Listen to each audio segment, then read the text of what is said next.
Hello കൂട്ടുകാരി, നമ്മുടെ പുതിയൊരു വീഡിയോയിലേക്ക് എല്ലാവർക്കും സ്വാഗതം. അപ്പോൾ ഇന്ന് രാവിലെ ക്യാബേജ് തോരനായിരുന്നു കേട്ടോ ഉണ്ടാക്കുന്നത്. അപ്പോൾ അതിന് വേണ്ടിയിട്ട് ക്യാബേജ് അരിഞ്ഞു വെച്ചിട്ടുണ്ട്. അതിലേക്ക് 2-3 പച്ചമുളക് ചേർത്തിട്ടുണ്ട്.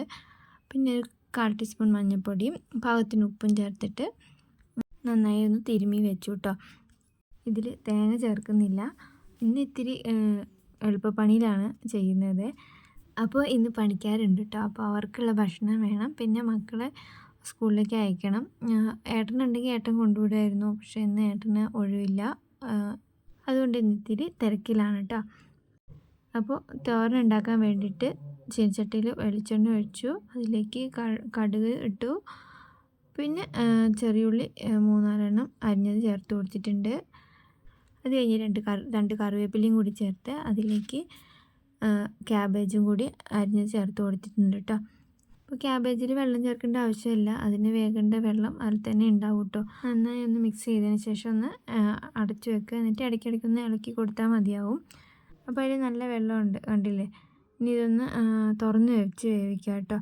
അപ്പോഴേക്കും മക്കളൊക്കെ ഒരുങ്ങിയിട്ടുണ്ടായിരുന്നു. പിന്നെ ഭക്ഷണമൊക്കെ കഴിച്ച് ഞങ്ങൾ ഇറങ്ങി കേട്ടോ. ബസ് വരാൻ ഒരു 9:15 അപ്പോഴേക്കും ഇവിടുന്ന് ഒരു 5 മിനിറ്റ് നടക്കാനുണ്ട് കേട്ടോ. ബാഗൊക്കെ എടുത്ത് മെല്ലെ നടക്കുമ്പോഴേക്കും ഒരു 10 മിനിറ്റ് ആവും. അപ്പോൾ ഇന്ന് മക്കൾക്ക് കുറച്ച് സാധനങ്ങളൊക്കെ കൊണ്ടുപോകാനുണ്ടായിരുന്നു. അപ്പോൾ അതുപോലെ നാളെ വരും. പിന്നെ മക്കളെ കൊണ്ടുവിട്ട് വന്ന് കഴിഞ്ഞിട്ട് പിന്നെ ഇതാണ് പരിപാടി. കുറച്ച് കവുങ്ങിൻ തൈ വെക്കാനുണ്ടായിരുന്നു കേട്ടോ. അപ്പോൾ ഞാൻ ദിവസവും പണിക്കാരുണ്ട് എന്നൊക്കെ പറയുമ്പോൾ കുറച്ച് പേര് ചോദിക്കാറുണ്ട്, നിങ്ങൾക്കെന്താ എസ്റ്റേറ്റാണോ എന്നൊക്കെ കേട്ടോ. എസ്റ്റേറ്റൊന്നുമല്ല, കുറച്ച് സ്ഥലമുണ്ട്. അപ്പോൾ അതിലെ മരങ്ങളൊക്കെ കൊടുത്തു എന്ന് ഞാൻ പറഞ്ഞിട്ടുണ്ടായിരുന്നല്ലോ. അപ്പോൾ അവിടെ കുറേ സ്ഥലം ബാക്കി ഉണ്ടാവുമല്ലോ. അവിടെ കുറച്ച് കവുങ്ങും തൈ, കാപ്പി തൈ, അങ്ങനെ കുറച്ച് തൈകൾ വെക്കാനുണ്ടായിരുന്നു കേട്ടോ. അതാണ് പണിക്കാർ വരുന്നു എന്നൊക്കെ ഞാൻ പറയുന്നത്. പിന്നെ കൃഷിക്കാർക്ക് എപ്പോഴും പണിയില്ലാത്ത ദിവസം തൈ നടൽ, വളമിടൽ, പിന്നെ ചോല വെട്ട്, അങ്ങനെ ഓരോ ദിവസം ഓരോരോ പണിയുണ്ടാവും. പിന്നെ നമുക്ക് പറ്റുന്നത് നമ്മൾ ചെയ്യും. ഇല്ലെങ്കിൽ പിന്നെ പണിക്കാരെ വിളിക്കാതെ രക്ഷയില്ലല്ലോ. പിന്നെ തൈ നടാൻ വേണ്ടിയിട്ട് കുറച്ച് പേരുണ്ടായിരുന്നു കേട്ടോ. അപ്പോൾ ഒരാൾ തൈ കൊണ്ടുപോകാൻ വേണ്ടി വന്നതായിരുന്നേ. അപ്പോൾ പിടിച്ചു കൊടുക്കാൻ വേണ്ടിയിട്ട് നിന്നതായിരുന്നു ഞാനും അമ്മയും കേട്ടോ. അതിൻ്റെ ഇടയ്ക്ക് മഴയൊക്കെ ഒന്ന് ചാറിയിട്ടുണ്ടായിരുന്നു. അപ്പോൾ തുണിയൊക്കെ എടുത്തു വെച്ചിട്ടുണ്ടായിരുന്നു കേട്ടോ. ഇപ്പോൾ ചെറുതായിട്ടൊരു തെളിച്ചം വന്നപ്പോൾ വീണ്ടും തുണി എടുത്തിടുകയാണ് കേട്ടോ. മഴക്കാലമാകുമ്പോൾ തുണി ഉണക്കിയെടുക്കാൻ ഭയങ്കര ബുദ്ധിമുട്ടാണല്ലേ. അപ്പോൾ ഇന്ന് പുറത്ത് തന്നെയാണ് കേട്ടോ ഡ്യൂട്ടി.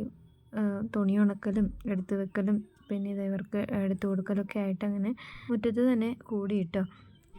അങ്ങനെ കൊട്ട പൊന്തിച്ചു കൊടുത്ത് അവസാനമായപ്പം കൈ വേദനിക്കാൻ തുടങ്ങി കേട്ടോ. അപ്പോൾ അമ്മ പറഞ്ഞു അമ്മയ്ക്ക് സഹിക്കില്ലാന്ന്. പിന്നെ ഞാൻ അത് മതിലിൽ വെച്ചിട്ട് അവിടെ നിന്നാണ് പൊക്കി കൊടുത്തത് കേട്ടോ. ഇതിനതിന് ചെസ് കോമ്പറ്റീഷനിൽ 2nd പ്രൈസ് കിട്ടിയില്ലേ. അപ്പോൾ സാറിനൊരു ചെറിയൊരു ഗിഫ്റ്റ് കൊടുത്താണ്. ഇതൊരു പഴയ വീഡിയോ ആണ് കേട്ടോ. ഇപ്പോൾ കുറച്ച് തിരക്കുള്ള സമയമാണ് കേട്ടോ. അതുകൊണ്ടാണ് കണ്ടിന്യൂസ് ആയിട്ട് വീഡിയോ ഒന്നും ഇടാൻ പറ്റാത്തത്. പിന്നെ അധികം താമസിയാതെ എല്ലാം റെഡിയാക്കി കൊണ്ടുവരാമെന്ന് വിചാരിക്കുന്നു. അതുവരെ എല്ലാവരും ഒന്ന് ക്ഷമിക്കുക. വീഡിയോ കണ്ട് ഇഷ്ടപ്പെടുകയാണെങ്കിൽ ഒന്ന് സപ്പോർട്ട് ചെയ്യാനും മറന്നു പോകരുത്. അപ്പോൾ എല്ലാ കുറവുകളും പരിഹരിച്ച് ഞാൻ വരും. അതുവരെ ഒന്ന് ക്ഷമിക്കണേ.